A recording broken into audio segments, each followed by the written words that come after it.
Good morning to one and all. My name is Pranay. I am studying 7th class. Today, let us learn about working and applications of Sonar.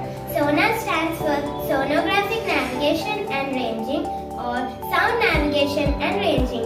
This is a method for detecting and finding the depth of oceans and distance of objects under the water by means of reflected ultrasonic waves. Sonar system consists of a transmitter and a detector which are installed in observation center on the board of the ship. Ultrasonic waves of high frequencies, say 1000 kHz, are sent in all directions the water through transmitter. These waves travel in straight lines till they hit an object such as submarine, sunken ship, etc. The waves are then reflected and are received back by the receiver and at the observation center.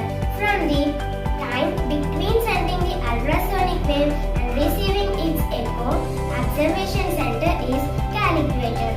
Thank you. Applications of sonar. The sonar method is also known as echo ranging. This method is used as to determine the depth of seawater, to locate the hills and valleys in the underwater